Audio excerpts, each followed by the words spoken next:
పవన్ కళ్యాణ్ గారు జనసేన పార్టీ పెట్టారు, మేమందరం జై జనసేన అంటే ఓకే బాగానే ఉంటుంది.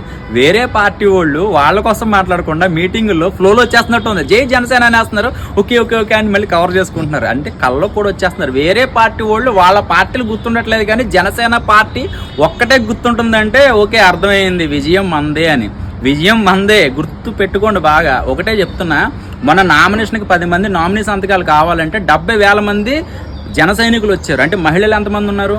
రేపో మాపో చిరంజీవి గారు ప్రచారానికి వస్తున్నారు, రామ్ చరణ్ గారు ప్రచారానికి వస్తున్నారు, సీరియల్ ఆర్టిస్టులు మొత్తం అందరూ కూడా ఆల్రెడీ పిలవకుండానే బోల్డ్ మంది వచ్చి ప్రచారం చేస్తున్నారు.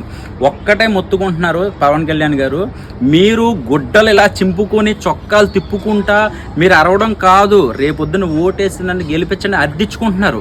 ఒక్కసారి నన్ను ఎమ్మెల్యేగా గెలిపించండి, అసెంబ్లీకి పంపించండి అని ఒక్కసారి పంపిద్దాం బ్రో, ఒక్కసారైనా పంపిద్దాం. ఎవరు మనకి ఎన్ని బ్యాడ్ కామెంట్లు పెట్టినా ఎవడేమనుకున్నా విజయం